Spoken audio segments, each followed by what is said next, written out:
Skoraj 60 let staremu društvu slovenskih filmskih ustvarjalcev grozi stečaj. Že nekaj let je na udaru države in politike. Da je opredeljeno kot društvo posebnega družbenega pomena, je prazna formalnost. Bolj se zdi, da je DSFU na političnem spisku nezaželenih organizacij civilne družbe. In vendar je društvo glavno svetovalno strokovno telo, ki je ustanovilo in skrbelo za festival slovenskega filma, za nagrado Zlata rola za gledanost, za Badjurovo nagrado za življenjsko delo in druge nagrade. Društvo je delovno vpeto tudi v mednarodne povezave in v razvojne projekte. Od države, Ministrstva za kulturo, društvo ne dobiva nobene podpore. Pod pretvezo, da naj bi za to skrbel filmski sklad, ki naj bi podpiral vse v zvezi z nacionalnim filmom. Filmski sklad, ki je neposredno voden, tako rekoč okupiran od omenjenega ministrstva, skrbi kvečjemu za to, da društvo finančno ne bi preživelo. Baje filmski sklad celo toži društvo. Razen članarin so naši edini prihodki režijski stroški od tako imenovanih akcij, prireditev, festivalov in izobraževanj, ki jih je nekoč naročal in plačeval filmski sklad, izvajalo pa društvo. Največ teh akcij je bilo zdaj društvo odvzetih. Za nekaj že izvedenih akcij leta 2006 pa sklad društvu namenoma ni poravnal stroškov.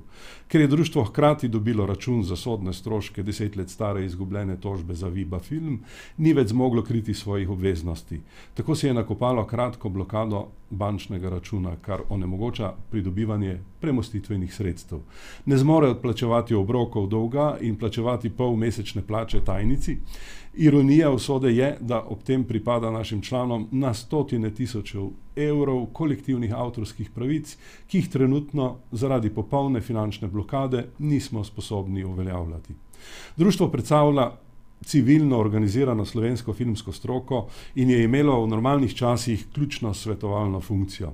Trenutno vodstvo Ministrstva za kulturo in filmskega sklada, gre za eno osebo, to je Igor Prodnik, je že dolgo izražalo sovražnost do društva. O kakršnem koli strokovnem svetovanju seveda ni govora. Sovražnost se kaže med drugim tudi pri državnem prisvajanju festivala slovenskega filma in Badjurove nagrade za življenjsko delo. Razen tega je država z netransparentnim klientelističnim dodeljevanjem javne podpore producentom načrtno povzročila razkroj zaupanja v pravno državo in načela medsebojne poslovne in človeške odnose. Poslovanje tako Ministrstva za kulturo kot filmskega sklada pregledujejo Računsko sodišče, Komisija za preprečevanje korupcije in policija, vse na podlagi vložene kazenske ovadbe in več pozivov pravne in filmske stroke, tudi tiste iz Evropske komisije. Proti skladu je vložena tudi vrsta zasebnih tožb. Seveda bi država, če bi bila normalna, ukrepala prav nasprotno. Učinkovita civilna organiziranost filmske stroke je namreč samoumevni predpogoj za vsako uspešno kinematografijo. Pravijo, da lopata ni čista. Če je to res, je Filmski sklad Republike Slovenije pravi hlev.